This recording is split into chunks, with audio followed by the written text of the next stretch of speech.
Shakeup in the race for the White House last night. Donald Trump's main rival drops out. So here with a look at what is next for Ted Cruz, Alana Rocha with the Texas Tribune. I'm sure your phone was blowing up yesterday. Yeah, it was busy last night. It was busy. Tell us, did you see this coming as far as Cruz announcing that he is getting out? I think as he said in his speech, he laid it all in the field in Indiana. He put a lot of weight on that state, and the fact that he lost, it kind of seemed inevitable. Of course, earlier in the day he was saying he would continue no matter what.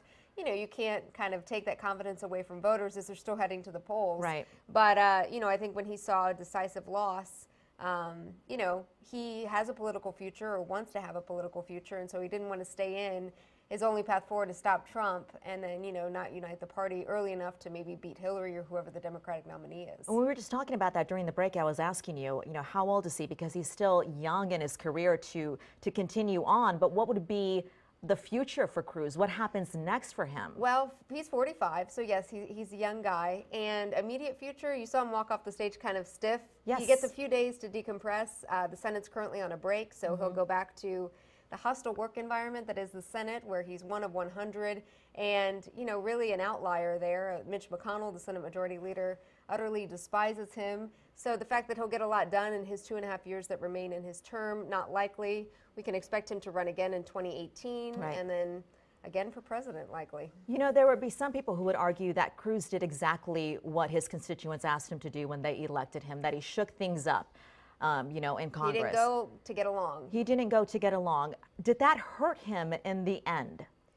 I don't think so. I mean, I think that, to an extent, his likability played well with a good number of people, but in a lot of states, he wasn't likable. And if they didn't like his politics on top of it, they weren't, he wasn't going to get their vote. So are we talking about the end? Trump is the presumptive nominee. There is no more chance for any kind of contested convention. Well, Kasich is still in it.